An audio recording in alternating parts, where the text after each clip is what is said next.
찬송가 516장으로 찬송하겠습니다. 516장 찬송입니다.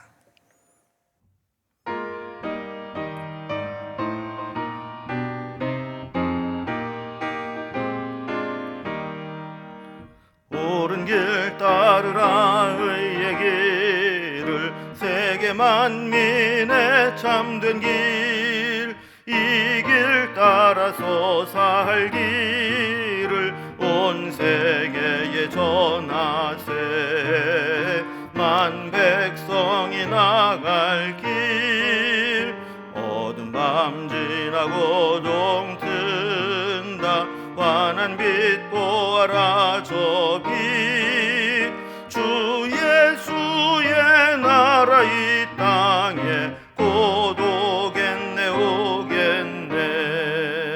주 예수 따르라 승리의 주, 세계 만민이 나갈 길과 진리요 참 생명, 내 창검을 부수고 다 따르라 화평왕. 어두운 밤 지나고 동 튼다. 환한 빛 보아라 저 빛, 주 예수의 나라 이 땅에 곧 오겠네 오겠네.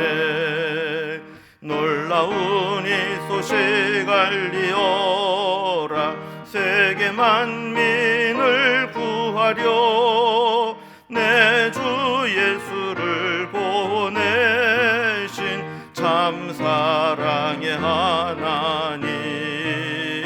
만 백성이 따를 길, 어두운 밤 지나고 동 튼다.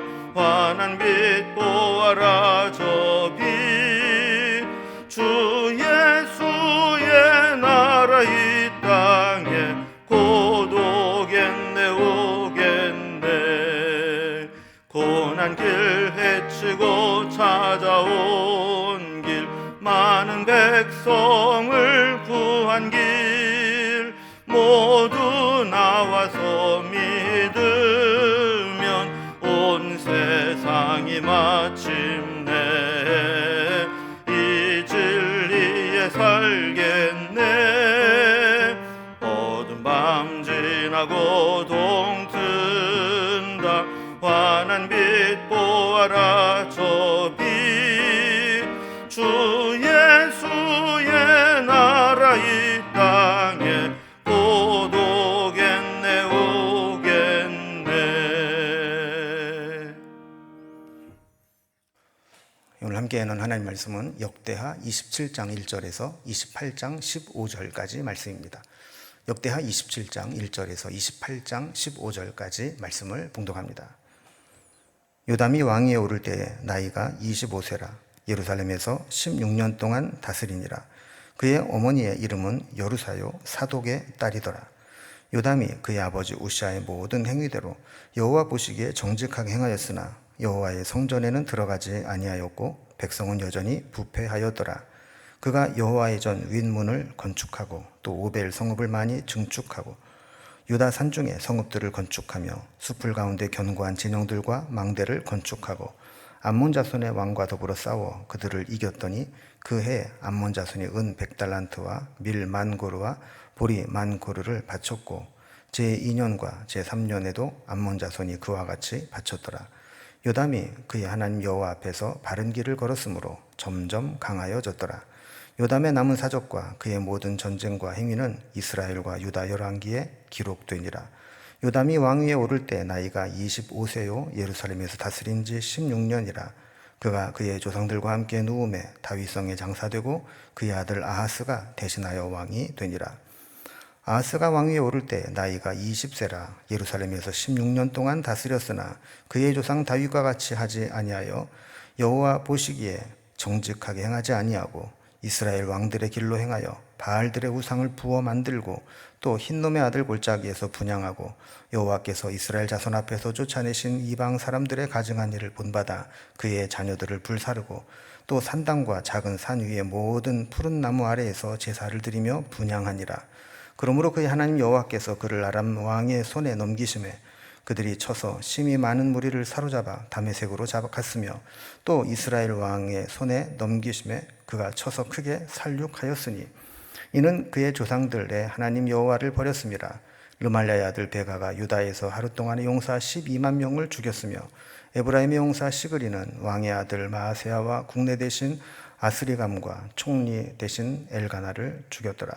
이스라엘 자손이 그의 형제 중에서 그들의 아내와 자녀를 합하여 20만 명을 사로잡고 그의 재물을 많이 노력하여 사마리아로 가져가니 그곳에 여호와의 선지자가 있는데 이름은 오뎃이라. 그가 사마리아로 돌아오는 군대를 영접하고 그들에게 이르되 너희 조상의 하나님 여호와께 다윗께서 유다에게 진노하셨으므로 너희 손에 넘기셨거늘 너희의 노기가 충천하여 살육하고 이제 너희가 또 유다와 예루살렘 백성들을 압제하여 노예로 삼고자 생각하는도다. 그러나 너희는 너희 하나님 여호와께 범죄함이 없느냐? 그런즉 너희는 내 말을 듣고 너희의 형제들 중에서 사로잡은 포로를 놓아 돌아가게 하라. 여호와의 진노가 너희에게 임박하였느니라 한지라. 에브라임 자손의 우두머리 몇 사람 곧 요하난의 아들 아사랴와 무실레못의 아들 베랴가와 또 살룸의 아들 여호와이스와 하들레의 아들 아마사가 일어나서 전장에서 돌아오는 자들을 막으며 그들에게 이르되 너희는 이 포로를 이리로 끌어들이지 못하리라.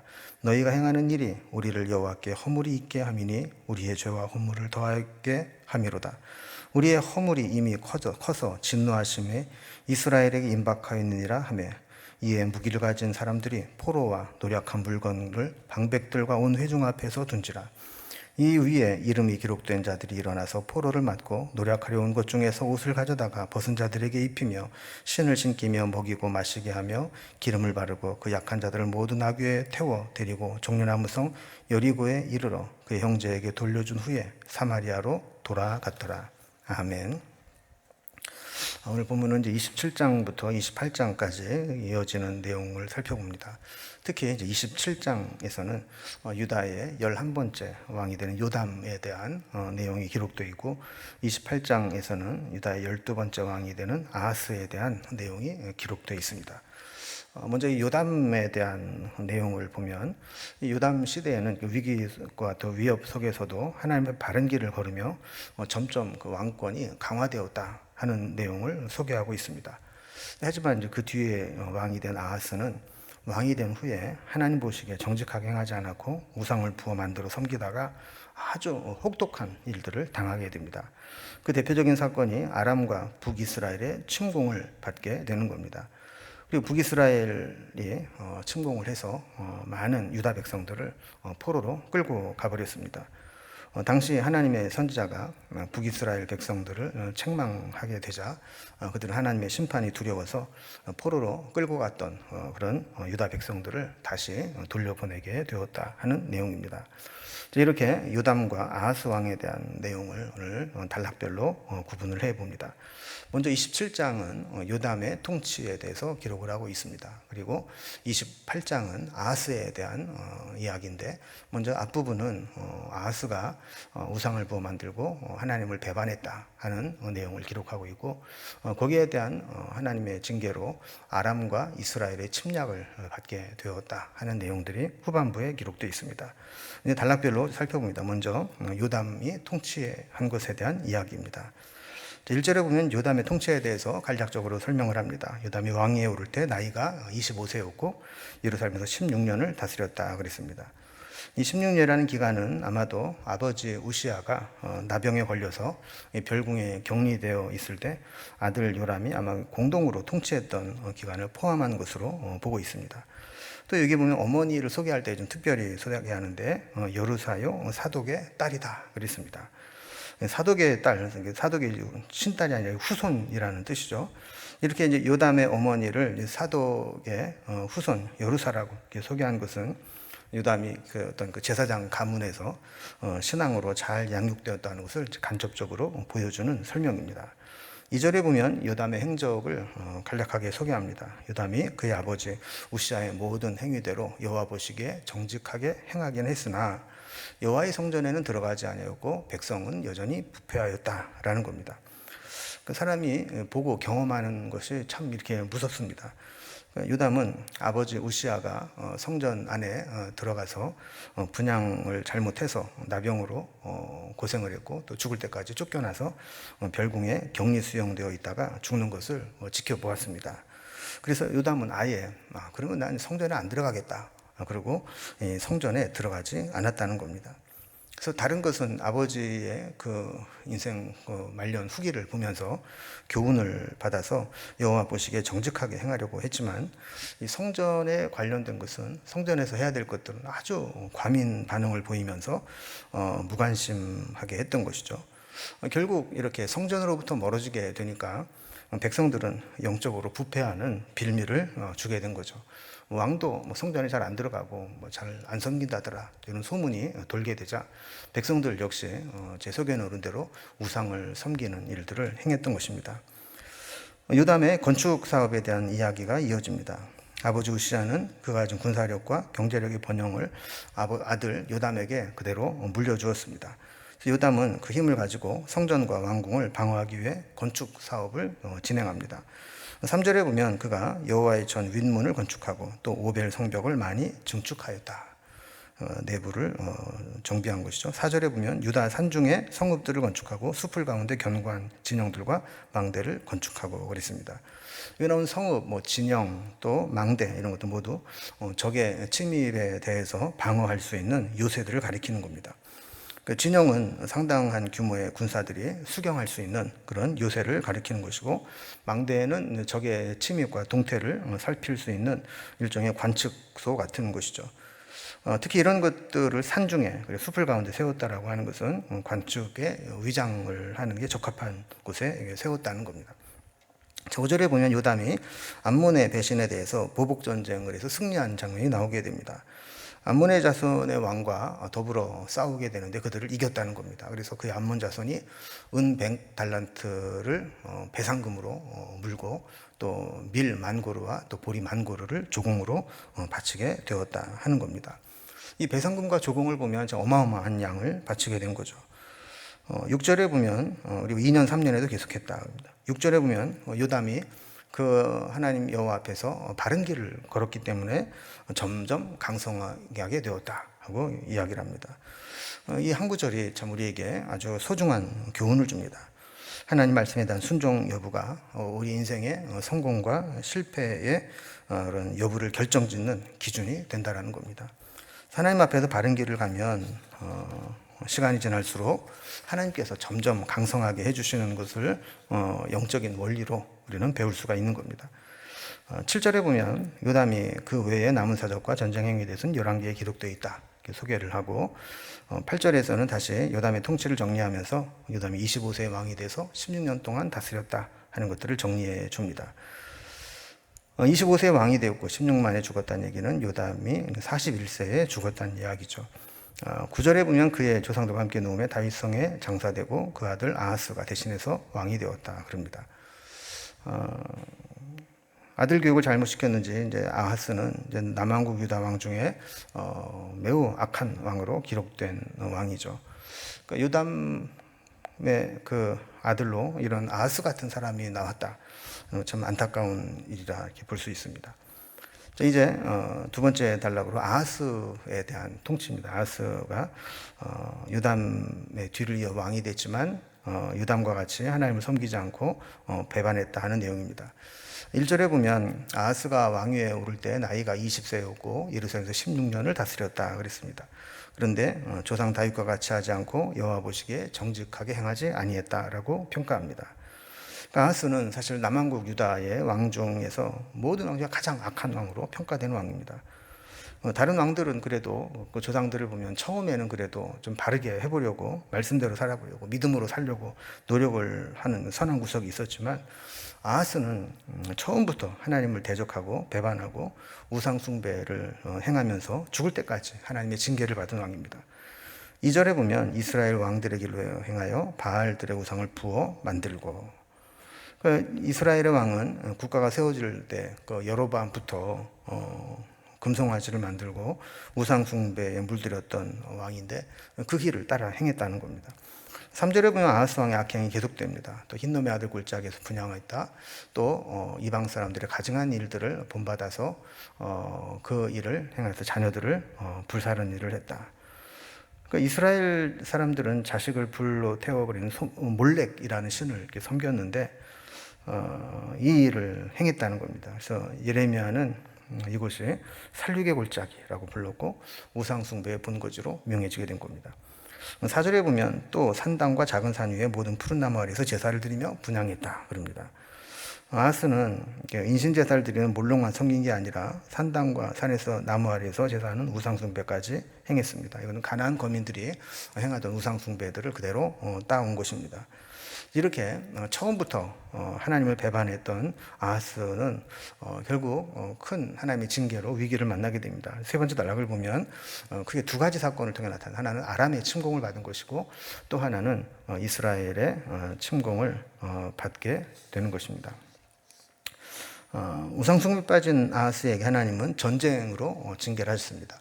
징계하는 방법이 여러 가지 있지만 전쟁과 같이 참혹한 것은 없죠. 5절에 보면 하나님이 그를 아람 왕의 손에 넘기셨다 그랬습니다. 아하스는 아람의 우상이며 국가신인 몰렉의 신을 도입해 섬겼는데 아이러니하게도 그 아람 왕의 침략을 당해서 고통을 당하게 되는 겁니다.